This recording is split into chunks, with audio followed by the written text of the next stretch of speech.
Hello tout le monde, bienvenue sur ma chaîne. Aujourd'hui, je vais vous partager 5 routines primordiales à avoir dès le réveil pour bien commencer sa journée car le restant de votre journée dépendra de votre matinée. On va commencer avec 5 petits points très importants et à appliquer obligatoirement dès le réveil pour avoir un matin idéal. Premier point, pas de téléphone pendant la première heure du matin. Il est très important de ne pas nourrir son esprit avec des informations inutiles, avec des informations qui mettent peut-être la pression, avec des informations qui nous mettent peut-être de mauvaise humeur dès le matin. Donc ça peut être des mails, ça peut être des messages, ça peut être des vidéos, que ce soit sur TikTok ou Instagram. Deuxième point, c'est de prendre un grand verre d'eau dès le réveil. Pendant la nuit, on passe plusieurs heures déshydraté et on a besoin de rafraîchir notre corps dès le réveil pour lui donner plus d'énergie, plus de force et pour pouvoir faire le reste de ce qu'on a à faire dans la matinée avec plus de légèreté. Troisième point, c'est de faire de l'exercice dès le réveil. Donc ça peut être de l'étirement de 10-15 minutes. Ça peut être une petite marche de 10-15 minutes. En fait, ici, le but n'est pas de faire une grosse séance dès le réveil.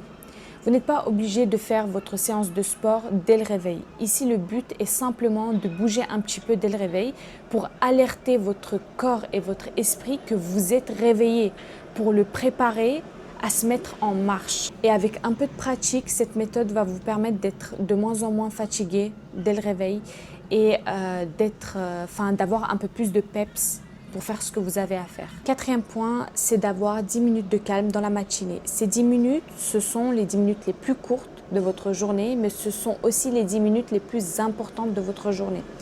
Car vous allez vous retrouver face à vous-même. Vous allez vous retrouver face à vous-même seul. Ça peut être sur votre balcon ou sur une chaise dans votre chambre, peu importe, dans un endroit calme où il n'y a pas de bruit. Il peut y avoir les chants des oiseaux, le bruit du vent ou le bruit de la nature, ni plus ni moins. Et vous allez vous imaginer votre journée se dérouler exactement comme vous le souhaitez. Ensuite, vous allez vous imaginer vivre la vie que vous rêvez d'avoir, comme si vous l'aviez déjà. Puis vous allez vous faire des affirmations positives pour pouvoir être confiant durant toute la journée. Et ensuite, vous terminez avec la gratitude, car être reconnaissant de ce que l'on a déjà, c'est être prêt à accueillir ce que l'on n'a pas encore. Cinquième petit point, c'est la routine beauté, la routine soin. Cette routine, elle est très importante car si vous vous négligez dès la matinée, vous allez vous négliger durant toute la journée. Si vous vous négligez durant toute la journée, automatiquement cette négligence, vous allez l'appliquer sur toute autre chose que vous allez faire. Moins vous êtes confiant envers vous-même et moins vous serez confiant dans ce que vous faites. Et installer une routine beauté, ça ne veut pas forcément dire passer des heures devant le miroir, faire un maquillage de 3 heures, faire un brushing de 2 heures.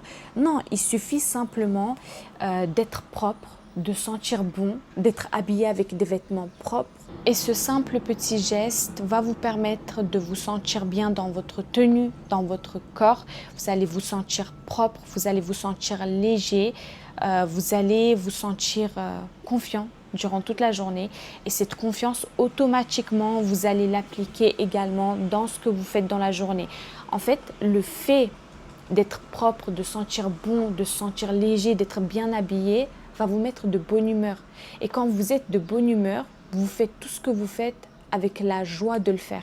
Donc ici, on a parlé de la première habitude à appliquer dès le matin avec ces 5 petits points. Maintenant, on va parler de la deuxième habitude. La deuxième habitude, c'est de se cultiver. Donc écouter des podcasts, regarder des documentaires au moins 2 à 3 fois par semaine. Vous pouvez regarder des podcasts sur des personnes qui ont réussi leur vie. Ils donnent des petites astuces, ils expliquent comment ils ont fait et ça peut toujours être utile. Vous pouvez en tirer des informations que vous pouvez appliquer dans votre quotidien ou alors même simplement écouter pour connaître un peu l'histoire des autres, pour s'inspirer des meilleurs. Pour les documentaires, vous pouvez regarder des documentaires sur les millionnaires, sur les milliardaires. Vous pouvez regarder toute autre vidéo tant que ce n'est pas du contenu inutile que vous allez consommer. Ça peut être des documentaires sur les animaux, ça peut être des documentaires sur différents pays. Il y a tellement de choses intéressantes à regarder. Troisième habitude, c'est de prendre l'habitude de lire des livres. Ça peut être 3 pages par jour, 5 pages par jour, 10 pages par jour, peu importe. Le but n'est pas de faire plus, mais de faire ce qui compte, rappelez-vous. Donc même si vous lisez pas 30 pages par jour, même si vous finissez pas un livre par semaine, ce qui compte, c'est de faire les choses petit à petit. Il vaut toujours mieux faire peu que rien. Ça va vous permettre de renforcer vos connaissances, de développer des compétences et de nouveaux apprentissages. Ça permet aussi de travailler sur sa concentration. Moi, je vous conseillerais personnellement des livres sur le développement personnel.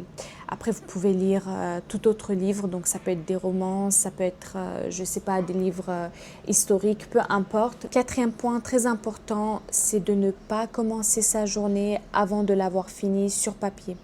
Il faut que vous preniez cette habitude de noter tout ce que vous devez faire, tout ce que vous avez à faire dans la journée dès votre réveil.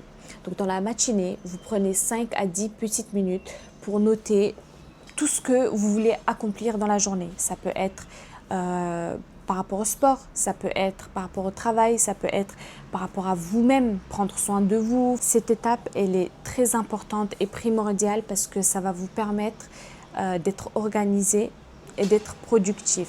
Mais ça ne veut pas dire que vous devez vous surcharger. Donc ça ne sert à rien de prendre un cahier et noter 30 tâches à accomplir dans la journée parce que n'oubliez pas que vos objectifs ont des priorités et c'est ces priorités que vous devez appliquer. Donc les priorités ne sont pas des tâches. Il ne faut pas que vous le voyez comme si vous avez des tâches à finir dans la journée parce que si vous le voyez de cette manière-là, vous serez juste pressé à cocher les cases pour dire que vous avez fait un tel et telle chose, mais sans forcément accorder de l'importance à ce que vous faites. Le fait de noter, ça va nous permettre de se dire j'ai cette priorité importante à finir aujourd'hui. Alors que si on note pas, on va se dire bon, demain j'ai quelques tâches à faire, il faut pas que j'oublie. Et en fait, on va oublier. Le fait de noter, ça nous montre à nous-mêmes que c'est quelque chose qu'on ne doit pas oublier et qui est important. Le fait de ne pas le noter, c'est quelque chose qu'on fera si on s'en rappelle et quelque chose qu'on ne fera pas si on l'oublie. Donc n'oubliez pas, l'essentiel n'est pas de faire plus, donc pas besoin de se surcharger.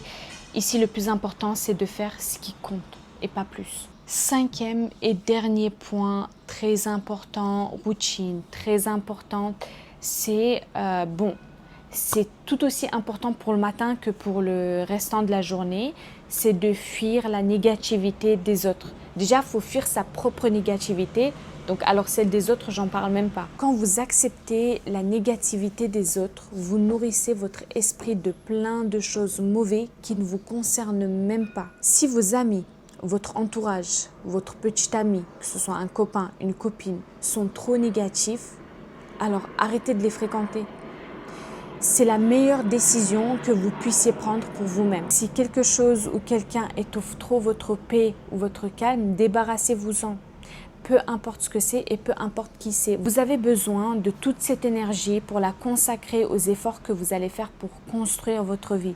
Donc vous ne pouvez pas gaspiller votre énergie, votre santé, juste pour des personnes qui sont tout le temps négatives. Si vous vivez avec votre famille et que chez vous il n'y a pas de calme et qu'il y a des personnes négatives que vous ne pouvez pas forcément vous en débarrasser, alors c'est pas grave, sortez marcher un peu, lisez un livre dehors, allez dans un café pour travailler. Vous allez vous dire mais on n'a pas les moyens pour aller dans des cafés, mais aller dans des cafés ne veut pas forcément dire payer cher. Vous pouvez aller dans un café, acheter de l'eau, un café ou un thé et juste travailler. On arrive à la fin de cette vidéo. J'espère que ça vous aidera au quotidien et que vous appliquerez ces conseils. Si vous voulez m'envoyer un message pour avoir des conseils, poser des questions, peu importe, n'hésitez pas. Vous pouvez m'écrire sur Instagram ou sur TikTok.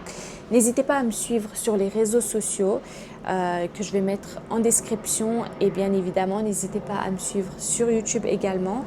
Je vous fais de gros bisous et à la prochaine.